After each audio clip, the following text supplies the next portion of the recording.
Welcome, friends, to a new varied news compilation on Tuesday. You already know it, the Saturday news, but on Tuesday. Shorter and cheaper. By the way, there's not much to comment on because we're in one of those very quiet transition Tuesdays. There have been a few minor incidents lately that I believe are noteworthy. Like, for example, the Elder Scrolls 4 Oblivion Remaster has just been announced, which is actually a remake. Or, like, for example, Hideo Kojima said that Death Stranding 2 is already finished. They are just simply polishing it. News about video games, about cinema, releases, demos, and maybe some other offer. Let's see all that and much more in today's video.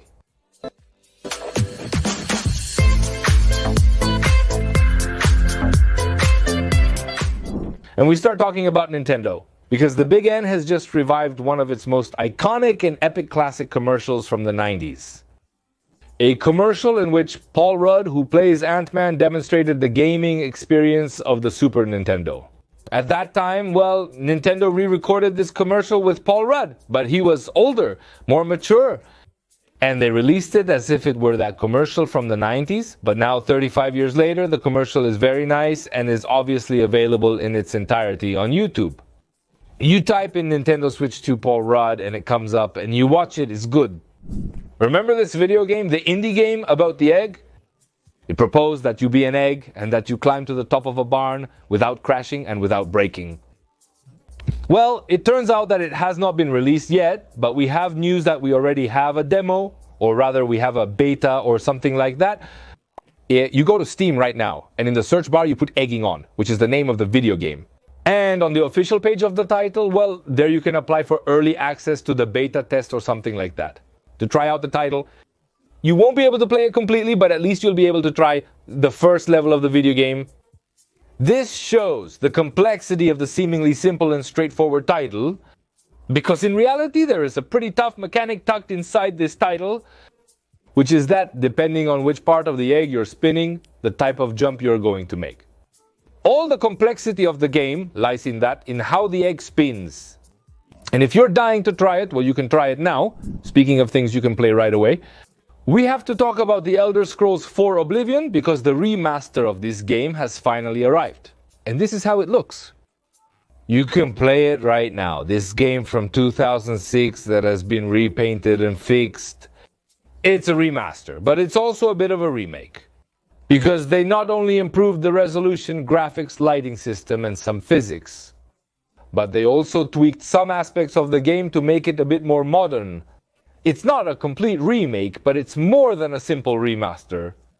The game has just been released on Xbox Series, PS5 PC, and on Game Pass PC and Game Pass Ultimate. So, if you're curious, you have many options to play it. Spider-Man Noir, the Spider-Man that Nicolas Cage is doing. It's going to premiere first on Metro-Goldwyn-Mayer Plus in the United States, and then it's going to be released on Prime Video the following year. It's a live-action series. Sega confirmed a live-action movie of Outrun, the video game with a red cart. Well, they're gonna make a movie. About what? I have no idea. And is Paramount so happy with the performance of Sonic 3? That an executive from the company commented that they would be thinking about making some Sonic spin-offs. For example, a movie about Shadow.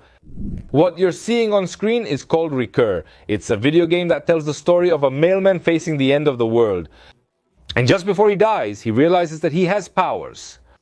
Yes, the plot of the game is inexplicable, and in fact, it seems to be one of the charms of the title, not knowing exactly what is going on and not knowing why this mailman has powers. The curious thing is that the power our little mailman has is to fast forward and rewind time and manipulate time and space. And by doing all this, he can reconstruct or destroy again the parts of the scenario he needs to keep moving forward. The title is essentially a 2D platformer. The proposal is very interesting and it looks beautiful and it has just been announced right now. It's going to arrive next year, and of course I've already put it on my wish list. When I know more, I'll comment. What you're seeing on screen is Schedule 1, and it was the phenomenon of the moment about 10 days ago.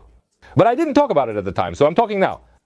This title was developed and self-published by a single independent creator and is essentially a crime simulator. One of those indie games that abound on Steam. The curious thing about this video game is that it reached almost 3 million copies sold in a few days. And it has generated revenues exceeding $30 million final dollars. In fact, right now there are more than 200,000 people playing this video game. Absolute madness. And not only that, but it has over 143,000 positive reviews on Steam. And I know what many are going to say, I mean, that ugly game, right? That weird indie Steam game. And yes, probably yes, but Schedule 1, just like Balatro last year, comes to remind us that a solid video game foundation and a well-executed idea can make a game very successful beyond its graphics.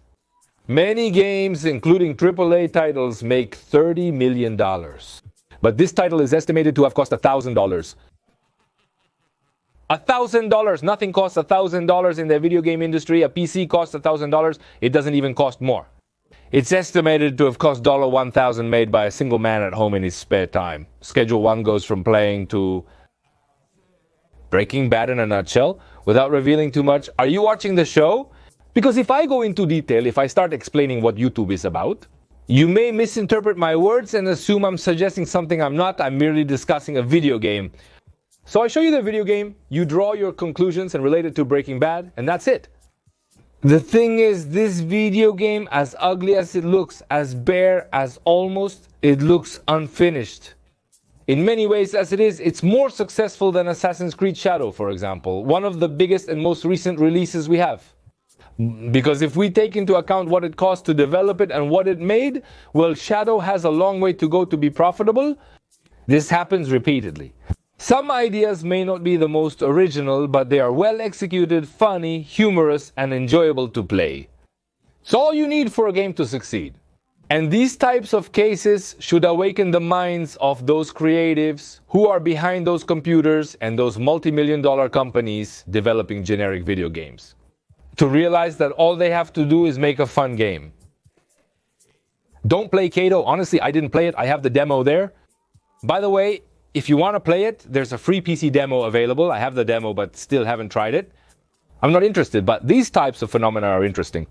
As it also happened with Balatro. Balatro made millions in very little time, and it was done by a single person.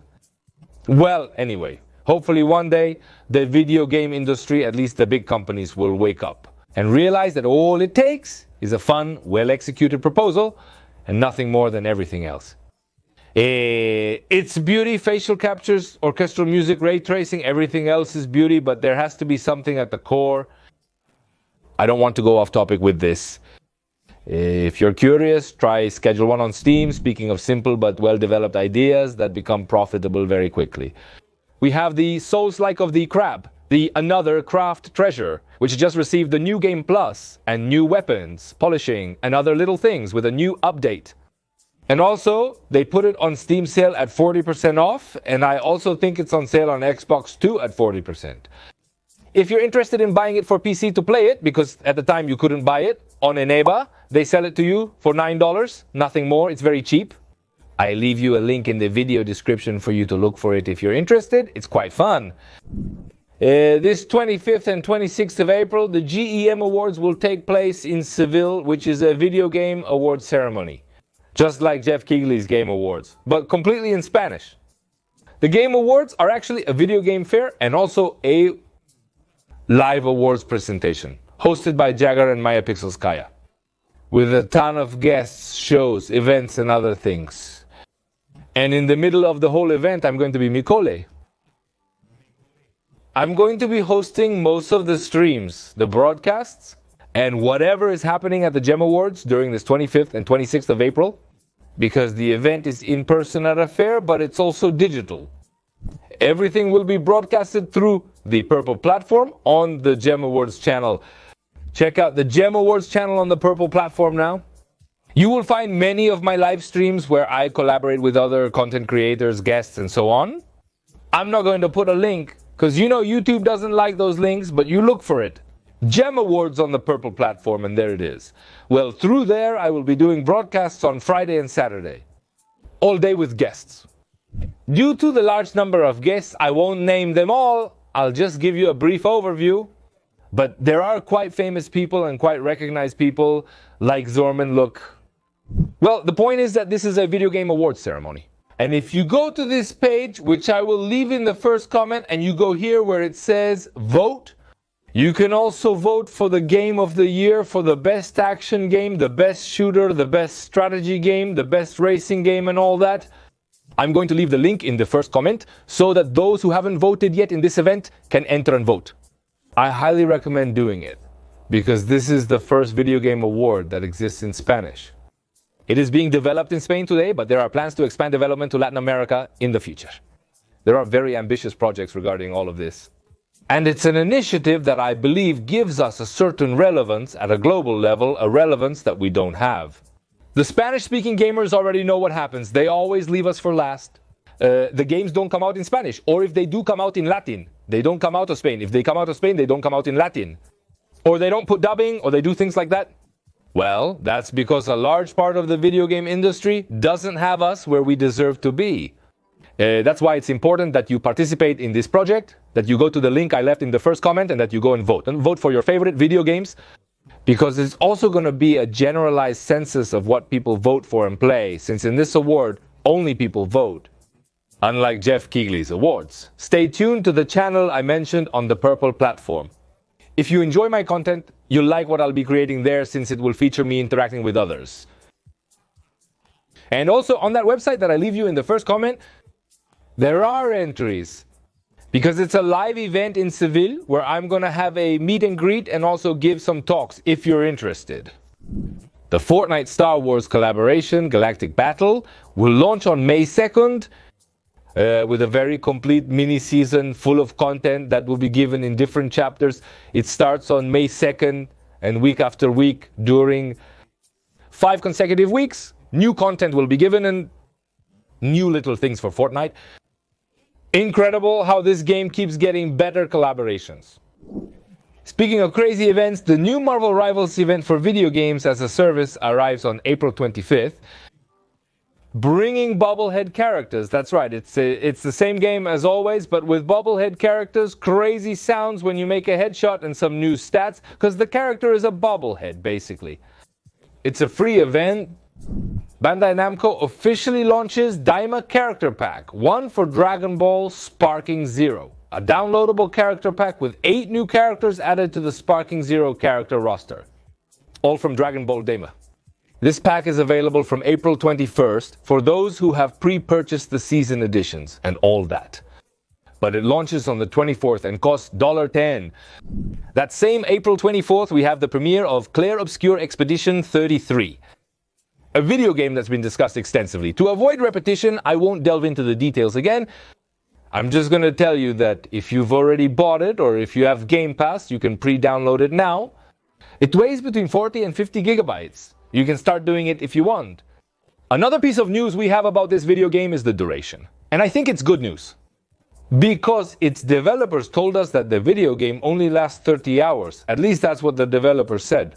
I don't know if that's by completing it 100% or just playing the story. I think it's good news. Because it's a turn-based combat role-playing game. What often keeps non-fans away from this genre is the 100-hour duration that these games usually bring. So I think it's a good idea that it lasts 30. Steel Seed has just been launched, an action and stealth video game with a dark science fiction setting and Italian development. Well, somewhat strange thing because they actually describe it as a stealth game, but I don't see it as stealthy. I won't contradict the developers. You play as a young girl who infiltrates an underground facility with her drone companion. In a post-apocalyptic world dominated by machines to fight the machines, it just premiered on PlayStation 5 at $40 and on PC at a lower price. If you want to try it on PC, there's a demo available on Steam. It was revealed through a screenshot that Nintendo Switch 2, the next Nintendo console, is going to have compatibility with USB keyboard. That is, for the first time you will be able to play something on a Nintendo with a keyboard and mouse. There is still a lot to know about Nintendo Switch 2 and we lack information and more. But I think it's good news because for the first time, Nintendo players won't be left out of certain games that are better played with a keyboard. There is also speculation that there will be brands of hardware developers, keyboards, mice, and so on, that will be their own peripherals licensed for Nintendo. Something that's also great are mice, keyboards, things like that. Death Stranding 2 is already in the home stretch. At least that's what Kojima let us know. who commented on social media that candidates for the video game's in-person tests have already started to arrive. That is the press and official media that Kojima invited to test the title. Kojima also stated that the video game is already 95% finished, and all that's left for them to do is filter out the bugs, the errors, adjust a few little things, and test the title as much as possible until the release date. Remember that it's going to be on the 25th of June of this year, and that it's initially going to be released as a PlayStation 5 exclusive. The date is relative, as it's the 26th in Europe and the 25th in America. And if you buy it in advance on the 21st, if you pay for the deluxe or something, June 26th, and I think if you buy the pack, I don't know how much you can play. 3 or 4 days earlier. Not unnecessary. The game would already be finished and ready for publishing. Good news, Kojima. Well, Kojima. Hideo says this is the part that tires him the most about a video game. It's not the development, it's not thinking about it, it's not writing it, it's not the actors acting, but the whole final stage where the whole team is playing and replaying, seeing what mistakes there are. Kojima also notes that at this stage, while correcting one mistake, you often inadvertently introduce errors in parts that were previously reviewed and working well. That explains why many times in video games one asks, why didn't they see this simple mistake? Maybe when they reviewed it, they hadn't adjusted something else yet. Everything gets unbalanced. Anyway, they earn very well, so they shouldn't complain unless they work at Activision. Thanks for watching, friends. I hope you enjoyed it. If so, let me know with a like. But before you leave the video, don't forget to click on the link that's below in the description and also in the first comment. To vote in the Game Awards, watch our live streams. Because it's also a way to support me, because I'll be there working and, of course, participate, regardless of whether you're in Spain or in Latin America or wherever you are, participate in this project. But we all need to give it a little push to make it something important. Who's in? In a couple of years, we might even dethrone Jeff Keighley. Friends, by